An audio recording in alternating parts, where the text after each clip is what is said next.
네, 오늘 그 뉴스를 보니까요, 이 창현 노래방이라는 그 유튜브 채널과 관련해서 그 저작권 이제 분쟁이 있는 것 같아요. 이 창현 노래방이라는 그 유튜브 채널이 이제 구독자 수가 한 200만 명이 넘는다고 합니다. 그런데 이제 창현 노래방이라는 뭐 여러분들 잘 아실지 모르겠습니다만은 노래방 반주기에 맞춰서 일반인들이 뭐 길거리나 이런 곳에서 마치 버스킹 하듯이 그 노래를 부르게 하는 그 영상을 그 노래 부르는 영상을 촬영을 해서 유튜브 채널에 올린 것 같아요. 그런데 이제 여기 대해서 이 노래방 기기에 보면 이제 우리나라의 그 노래방 기기는 거의 두 군데에서 이제 독과점을 하고 있는데요. 그 중에 이제 시장 점유율이 더 높은 곳이 이제 TJ 미디어라는 곳이 있습니다. 좀 전에 그 태진 미디어라고 했었는데 여기서 자기들 이제 노래방 음원을 사용을 해서 이 유튜브 채널 영상을 촬영을 했기 때문에 그 유튜브 채널 영상으로 발생한 매출액의 30%를 이제 저작권료로 지불을 해달라 이렇게 이제 요구를 했던 것 같습니다. 이제 여기 대해서 이제 협상이 잘 되지 않아서 현재 민사 소송과 형사 소송이 이제 계속 중인 것 같습니다. 이제 그 이 노래방 기기에 들어있는 음원들, 이제 반주 음원이죠. 보통 우리가 MR이라고 합니다. MR. 그래서 왜 이렇게 가수들이 어떤 행사 같은 데 가서 노래 부를 때 이 반주자들을 데려갈 수 없으니까 요 MR, 그러니까 반주만 녹음이 된 그런 이제 그 테이프를 가져가서 그 반주를 틀면서 노래 부르는 이런 경우를 많이 볼 수가 있죠. 그래서 이렇게 음악 반주만 녹음된 그 테이프를 보통 우리가 MR이라고 부르죠. 뮤직 레코드라고 이제 돼 있는 겁니다.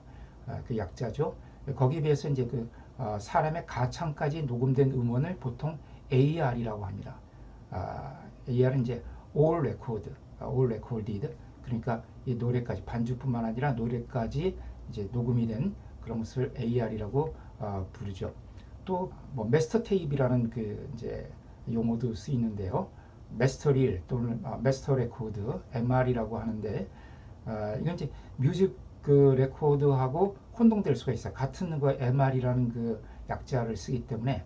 근데 이제 이게 마스터 레코드는 이제 보통 어떤 음반을 찍어내기 위한 그런 이제 원천이 되는 그런 그 테이프라고 볼 수가 있죠. 네, 그런데 이런 그 MR, 그 태진 미디어의 TJ 미디어에서 만든 MR을 사용을 해서 이 유튜브 영상을 촬영을 했다고 해서 그 TJ 미디어에서 이제 소송을 제기한 겁니다. 여기 대해서 이제 그 창현 노래방 이 운영자는 어떻게 항변을 했냐면은 일단 그 저작권 침해에 대해서는 어느 정도 인정을 하는 것 같아요. 허락 없이 사용을 했으니까. 그런데 이제 그 30%가 너무 과도하다. 왜냐하면 이제 보통 그 음악 저작권자, 작사, 작곡자들이 받는 그 저작권 사용료가 전체 매출액의 1%에서 1.5% 정도가 됩니다. 그런데 이 태진 미디어에서 만든 그 노래방 음원은 그 작사 작곡자들의 곡을 2차적으로 가공한 것이죠. 그 연주해서 녹음한 것이니까 그러니까 2차적 저작물이라고 볼 수가 있는데 원저작보다도 이렇게 훨씬 더 많은 그 수수료를 2차적 저작자가 달라고 한다는 것은 너무 무리가 아니냐. 그러니까 원저작자도 1.5% 정도의 사용료를 가져가는데 2차적 저작물을 만든 사람이 30%나 되는 금원을 달라고 하는 것은 이제 너무 과도하다. 그리고 이제 이것이 일종의 독점규제법, 그러니까 시장 지배적 사업자의 지위를 과도하게 남용하는 것이다. 이렇게 이제 주장을 하고 있는 것 같습니다. 보통 이 독점규제법, 우리가 독점 규제 및 공정거래에 관한 법률이라는 것이 이제 이 법의 정식 명칭인데요.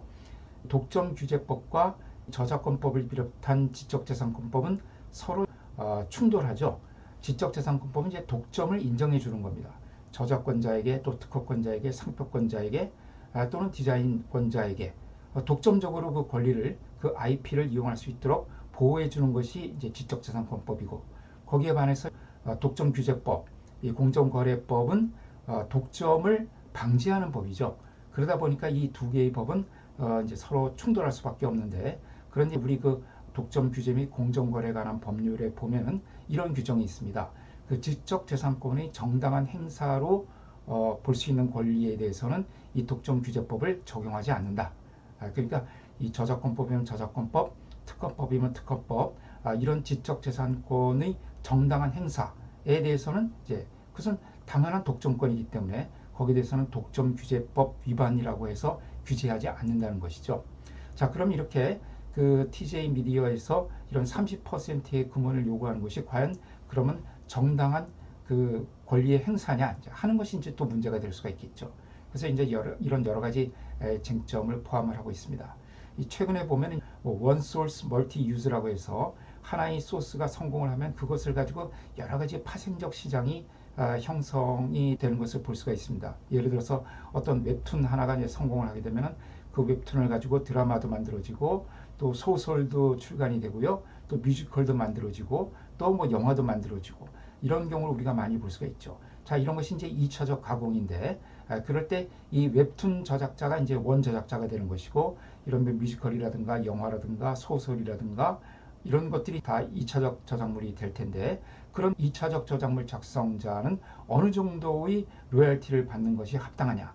그 원 저작자가 받는 사용료와 또 2차적 저작물 작성자가 받는 사용료는 어느 정도의 그 비율로 구성되는 것이 옳으냐 하는 이제 그런 문제가 발생을 하게 됩니다. 왜냐하면은 이런 것들은 전부 이용자에게 부담으로 돌아가게 되거든요.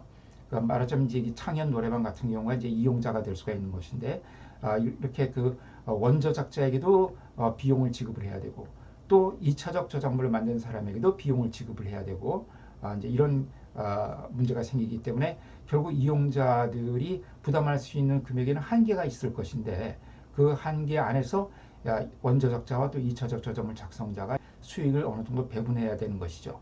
그런데 그 2차적 저작물 작성자의 수익 비율이 현저하게 높아지게 된다면은 이제 그만큼 이 이용자가 감내할 수 있는 그 수수료의 범위를 높아지게 됩니다. 자, 이것을 이제 어떻게 조화롭게 균형 있게 조절할 것이냐 하는 것이 이번 이제 소송에 있어서의 쟁점이 될 것 같아요.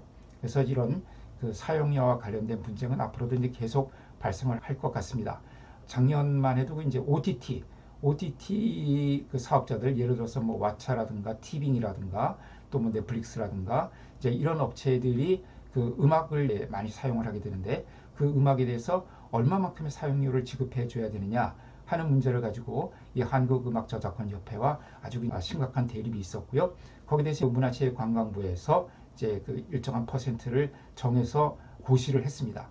그런데 그 고시에 대해서 OTT 업자들이 이제 단체적으로 반발을 해서 현재 그 문체부의 그 고시가 부당하다 하는 이제 행정 소송을 진행 중에 있습니다. 이렇게 이제 그 사용료와 관련된 분쟁은 앞으로도 이제 계속 들어갈 것 같습니다. 이런 부분에 대해서도 여러분들이 관심을 가지고 보아주시면 유익할 것 같습니다.